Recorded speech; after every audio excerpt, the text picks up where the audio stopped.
It was a great day. I thought it was going to be a very good day, but I'd put it in a great category. Obviously, I've done this long enough to know that now it's in the developmental phase once you get the letter of intent back, and we're going to develop as hard as we ever have. You know, just one quick comment that I don't know why I was kind of in a reflective stage a little bit during the bowl season when we just had time on our hands, and 1 out of 3, I just did a little study on my own, and three, you say you recruit 3 young men come walking down that aisle right here, and statistics show that 1 out of 3 disappear, they don't make it. Another of the 3 turns out to be okay, average, and then the 1 out of 3 turns out to be maximized, whatever he's capable of. I'm not saying great player, because not everybody's blessed to be a great player, but maximized.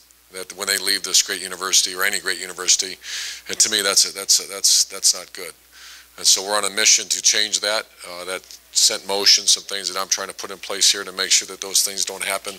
And I'm sure it's the same concern of many coaches across the country. When you start thinking about 1 out of 3 for some reason doesn't survive it, and then another one just doesn't, for some reason, just doesn't become maximized, just becomes a guy that becomes a number. And we're going to do the best we can to avoid that. You can't look into the crystal ball and see evaluation of what will, all recruiting classes. I love the people who do the recruiting class evaluations down the road. We recruited a class one time in Florida that went on to win more games than any other school in any other team in the history of the SEC. That's a pretty good recruiting class. We've had others not as good, so that remains to be determined how this class will be remembered. However, a very eventful day today. We woke up went to bed last night with 3 guys that were very on edge as far as where we're at. And I thought if we hit 1 out of 3, it'd be all right. 2 out of 3 would be a good day. 3 out of 3 was going to be a knock it out of the park. And we hit that when Vonn Bell called me 2 minutes before he walked on the stage or whatever he's doing and said, I'm in. That's what he said. I'm in, right? I said, no, I didn't know you were in. Congratulations. And we hit 3 out of 3. So very, very pleased. Our first year together as a coaching staff, last year did not count because that was not a coaching staff. That was a bunch of guys coming together like a bunch of gypsies trying to find players anywhere we could find them. And we did pretty good. You look at those kids who helped us play this year, and the futures of last year's class is pretty strong. But I wouldn't consider that a great recruiting effort. That was, like I said, a bunch of cowboys out there trying to find players.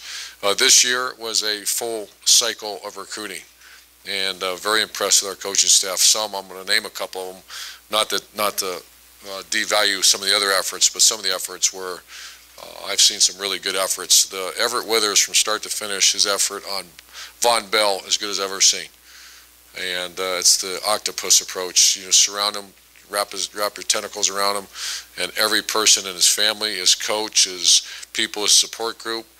And the way he closed that, the way we finished that with that young man, and the way we handled it on campus, and you just saw it when you saw his press conference today. I was so proud the way he handled himself, and the fact that we did it the right way from start to finish, and that's all about a relationship, to go pull the guy out of that area of the country and have him be a Buckeye. Tom Herman did an excellent job down in Texas, an area that traditionally has not been real strong for Ohio State. I wish I could claim I have more experience in Texas. I've been there quite a bit, but Tom set the wheels in motion, and we pulled 3 players, excellent players, out of an excellent football state with Mike Mitchell, JT, and Dontre. And then the effort of Tim Hinton in state. I think Jalen Marshall's a young man that if he was a guy that wanted to play the game and wait till signing day to put the 8 hats out there, he could have out whatever amount of hats he wanted.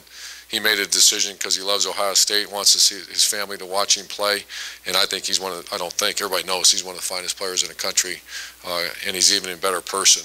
So those are a couple examples of, I think Luke Fickle did a great job with the 2 backers we got. We got Mike Mitchell and Trey Johnson, because a lot of crazy stuff was going on with Trey Johnson, with people trying to pull him in certain directions. So it is you're going to hear stories about it's a feeding frenzy out there. It is. And sometimes you'll hear people say, okay, Ohio State or myself or someone say you offer, committed players. Let me make this real clear. Everybody does that, and it's not wrong. Okay, at the end of the day, the young person has a right to go to any school he likes. If one school is better than the other, fits his personality. If something's going on illegally, that's a whole different animal. But at the end of the day, the 17 or 18-year-old man has a right to go to any school he wants. So when some school comes after Trey Johnson full speed ahead, I might get like worried, but you can't get upset, because if he wants to go, if it's a better situation for him than Ohio State, whose choice is it? The media? No, it's not your choice. It's not the coach's choice. It's the 18-year-old's choice and his family's to go to whatever school he wants. So our coaches did a really good job, especially in the Trey Johnson situation, hanging on with both hands and once again surrounding himself. So very pleased with other coaching staff. And now we go from recruiting phase to preparation phase, and got to get them ready to play, because really we don't redshirt here at Ohio State. We're going to recruit guys and get them on the field as fast as we can when they're ready, and push them to be ready.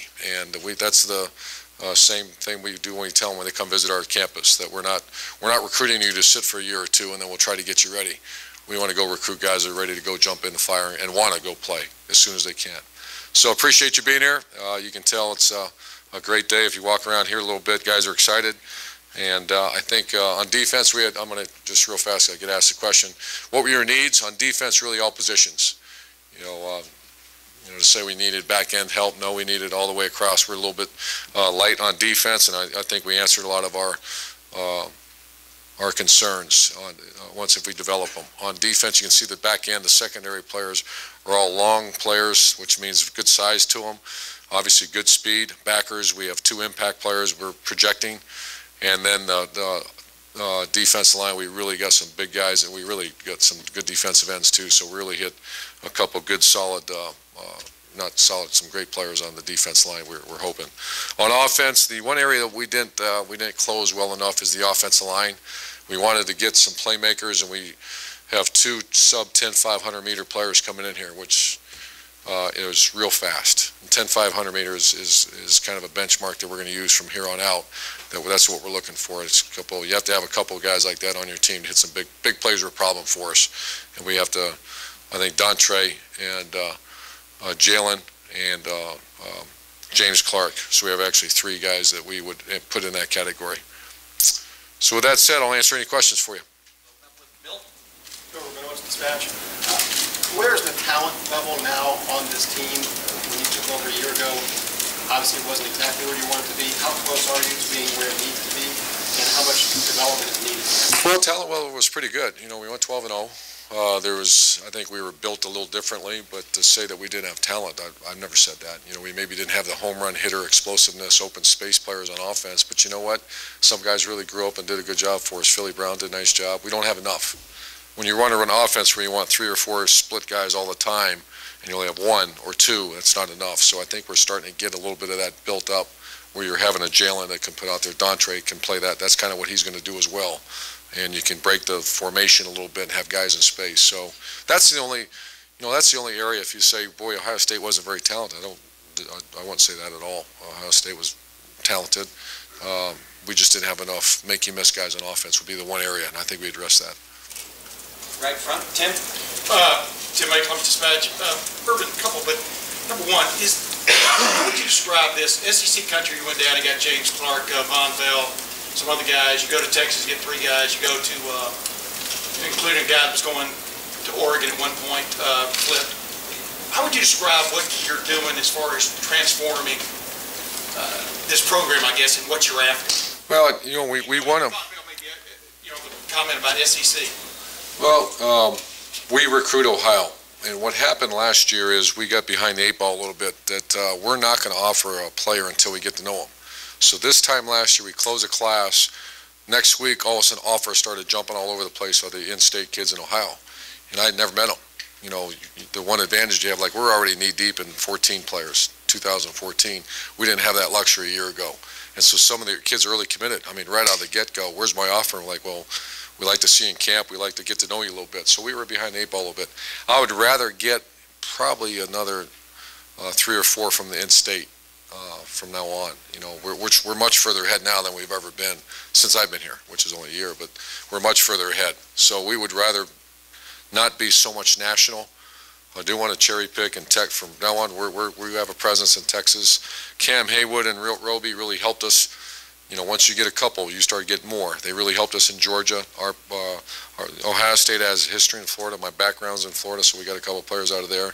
The Texas was a new one. With Tom Herman's footprint on that, that really helped us. So we much rather have more of a base here and then start branching out a little bit later. But is there a certain athletic type you're definitely looking for now? Yeah. That, you know what I'm saying? Us and 130 other schools. The guys that run really fast and are tough. And I think, I heard about Vonn Bell, what he said and all that. I think there is a little bit of a chase going on after the SEC. That's fine. I mean, that's you got to give credit where credit's due. And if that's a perception that we're chasing them, that's fine. I wouldn't disagree with you, but we're trying to, we want to increase our speed on our team a little bit. And last thing, toughest battle. What was the toughest battle from your vantage point of the guys you've got so far?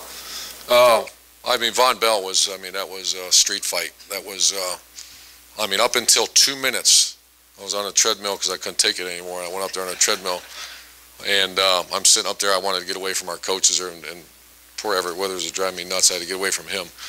And he walked up, and I just got the phone call when he walked up. So that was probably, and Trey Johnson, that was nonstop. There were a couple SEC schools that were just ruthless. I shouldn't say ruthless. They just did a good job. They were going after him as hard as they could. And we hung in there and got it done. Right front, Austin Ward, ESPN.com. If you look at the two classes, it seems like last year you had so many guys on the offensive and defensive lines. This year there's a lot of speed and skill positions, and obviously you always want them. Is there a bigger priority last year on building on the inside, and this year expanding that outside? Fair to say that or not? I think last year was a big emphasis on D-line, but we were just shooting, fishing over. We were just trying to find the best players possible that had interest in Ohio State. This year was a concerted effort to go find fast guys. And we had to, into the back end, we're going to have 3 safeties walk out the door next year that are good players, so we had to get some safeties. We had, you had Travis Howard and Roby. Travis is gone. Roby was almost gone, so we had a big emphasis on corners. And D-line is every year, and you have to sign that many D-linemen. The area that we had to do a little better job is offensive line. Offensive line, we got 2. We're going to have 4 starters walk out the doors next year, this time, and we're not prepared for that. And so that's emphasis area number 1. And 1A, 1B, 1C is offensive lineman for next year. With those skill guys, is that a position that is feasible for them to come in and contribute right away? Sure. Yeah, I think we've had great success with the skill guys that can come in, and whether it be a corner, whether it be an offensive receiver or something that, especially these guys, I think they're gonna help us. Back row left. Yeah, you had a couple of guys reference Alabama today, Vonn Bell for sure, kind of similar to Tim's question. Obviously, I'm guessing they got that from you, going after Bama. Are you declaring war on Bama today? I need a sound bite.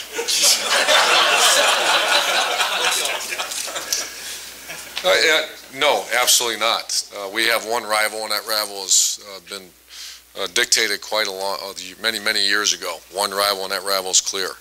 And they had a good recruiting class as well, by the way. That's good for the Big Ten Conference. But I think any time that you're in SEC country recruiting, I think any time teams start talking about who's the king of the hill right now, those words might come out of people's mouths, including mine once in a while.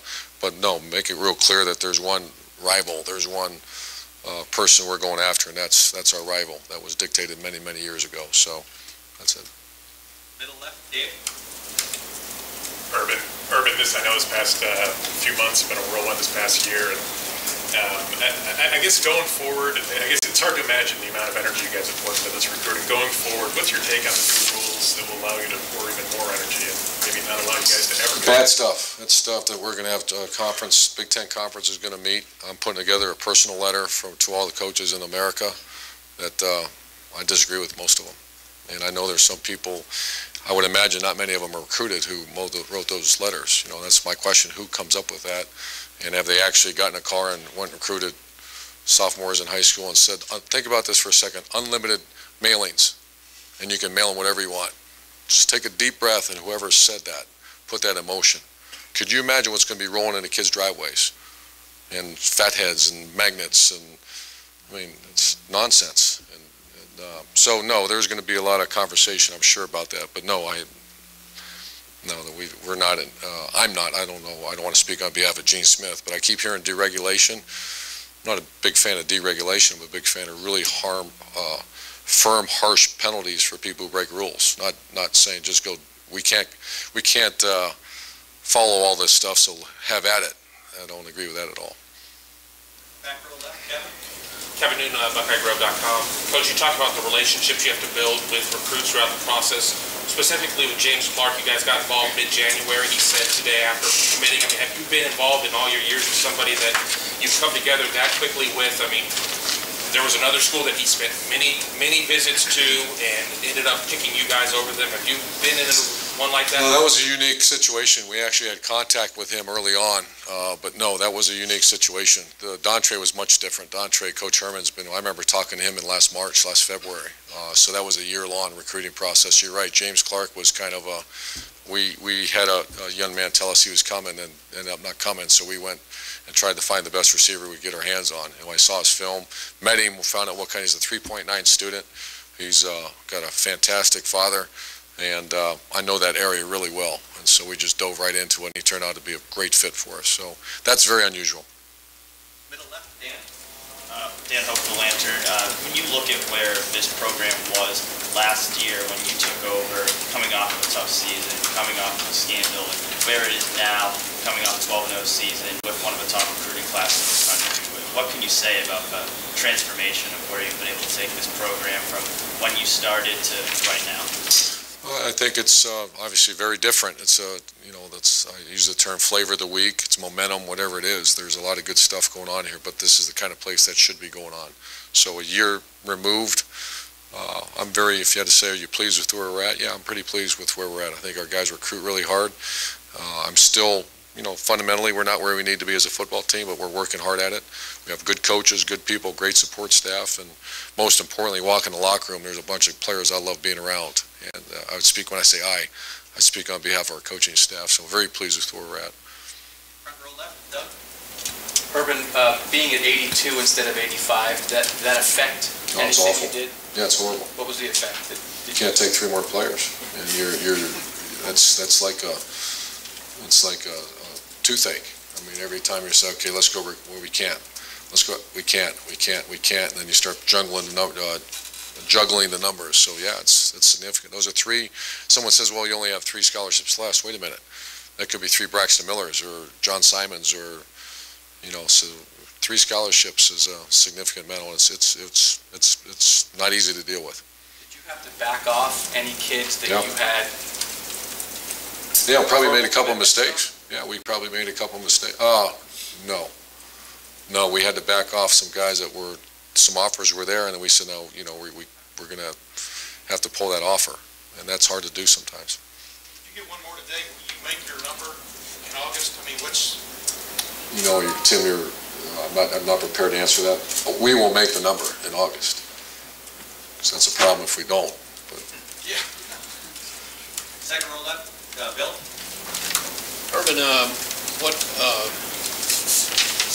are the possibilities, since you've listed him as an athlete, as Troy Smith was? How do you see Wilson? Wilson. Oh, Dontre Wilson? Dontre, yeah. I'm sorry. He's listed as an athlete. Oh, okay. I see him being a potential dual threat hybrid. You might hear the term that became kind of famous back when Percy started, the Percy name and all that. He's a guy that can run inside, outside, and also go. He had, I want to say, is Tom in here? I saw him, 46 catches or something. He had 700 yards receiving, and he had, I think, 1,800 yards rushing. So there's not many people in the country can do that. That's what was most appealing to me when I saw that, along with the 20.8 200 meters. So that's a very unusual athlete. So to answer your question, Bill, he'll be able to do both. Middle, Dave. Dave Biddle, Bucknuts. Coach, you mentioned if you went 3 out of 3 today, you would consider that knocking it out of the park, and you did that. Vonn Bell, James Clark, and then you're waiting on one more that you can't mention that you feel good about. Is that safe to say? Yeah, Vonn Bell, James Clark, and Dontre Wilson were the 3 that were. Oh, Dontre Wilson you referred to, okay. Right. And then you're waiting on one more. And you feel good about the one you're waiting on? Yeah, we've been told good things. Okay, thank you. Back left, Matt. Just wondering what You talked about getting on the treadmill and everything. What's emotions? What's it like in here when you're waiting on a Vonn Bell or awful? It's terrible. Is it a game day type feel? What is the? Yeah, it is. It's if you could bottle it, I'd not have it around me very often. No, it's you know it's fine though. It's fine if you feel your team's prepared. If you're ready to go, it's not that bad a feeling. It's just sitting in the locker room getting ready to go play. It's that when you're not quite sure. Did we cover this? Is this group prepared? Is this guy prepared? Did we cover this? That's a bad feeling. Same thing with recruiting. With Vonn Bell, I mean, it was, I say awful. It really wasn't awful because I was very involved in that. I know the guy that recruited him, and it was as good a job as I've ever witnessed.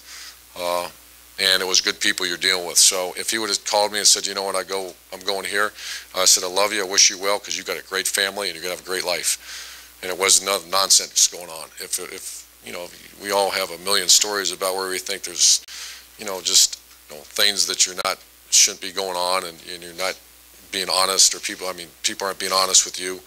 That's when you don't feel good about the situation. But that situation, when you guys, you'll really enjoy meeting Vonn Bell and his family, first class family.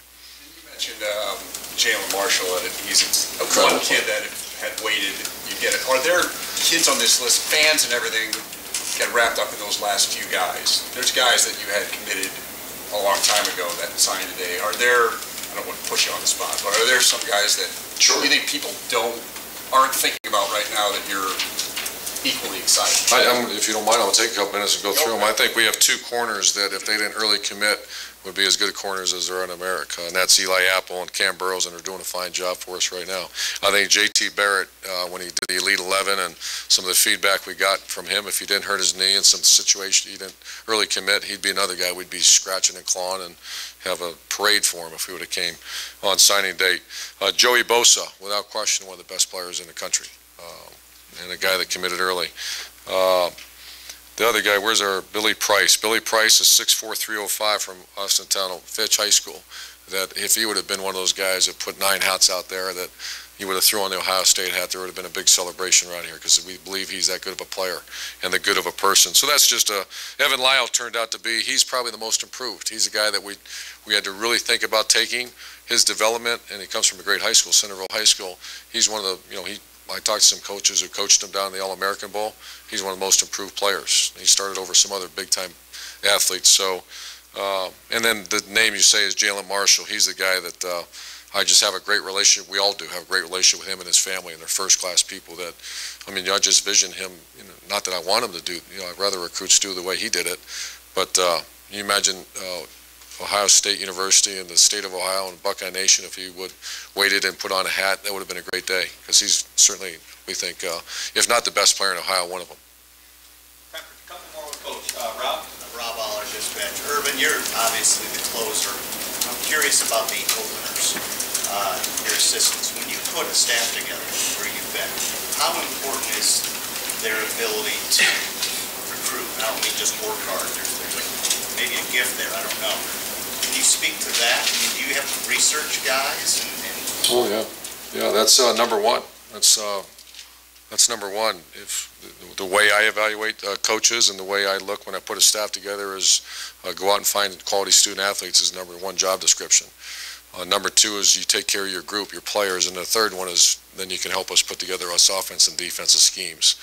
Offensive defense schemes in college, much different than pros, because it's number 3 on the list. Number 1 is you got to go find players. And if you as a coach can't bring in a good player, your value, there's no value, because that's the lifeblood of what we do is finding good players. And so. Just great that Tom was in Texas, where you knew that, so that's part of the whole idea of bringing him in. No, that was all part of the deal. I mean, whenever you hire a quarterback, I'm not being completely honest with you, the coordinator's a little bit different. But I knew very well Tom had a background in Texas, and I knew he was a good recruiter because I did that homework before we hired him. Very good recruiter. Last one for Coach Rusty. You talked about your chief rival being Michigan.